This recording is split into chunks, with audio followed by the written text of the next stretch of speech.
There are a few books that have been brought up on this podcast more than that one. Very few. And Viktor Frankl's story, survival of 4 concentration camps, just generous, heroic.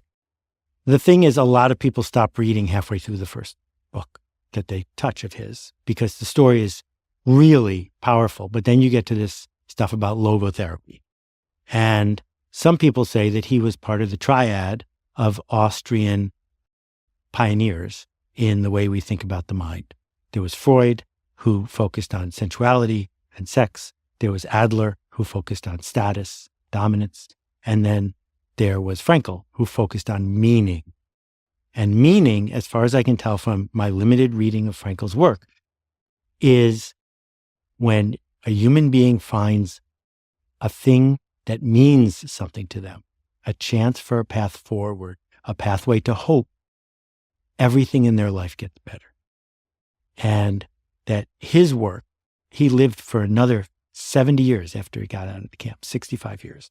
His work in suicide prevention was extraordinary from the statistics I've read, because he understood that for many people, I'm not generalizing everyone, but for many people, finding a path toward hope, of meaning, of realizing that the struggle is the struggle, but you get to decide what to do with it, is really profound.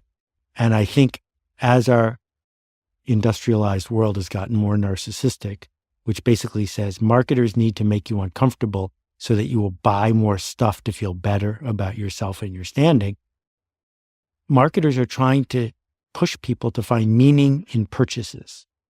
And the problem with that, also in friends and likes and social media nonsense, the problem with that is it doesn't scale.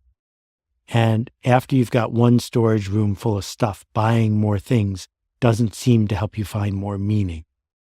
And I really feel like we're in this moment in our culture, this moment in time, where people are waking up and saying, thank you very much, but I don't need to buy another thing. What I need to do is find something to care about. And I'll finish this with a 2-parter about, I went to see a community orchestra last week. My friend is in it, all volunteers. And the thing about community orchestras is there are violinists and flautists and oboists who get paid money to do it. But no one in the community orchestra is saying, why aren't I getting paid?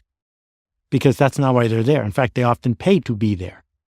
And I'm guessing, with no data whatsoever, that if you surveyed people who are in community orchestras, they probably index happier and more engaged in life than people who aren't.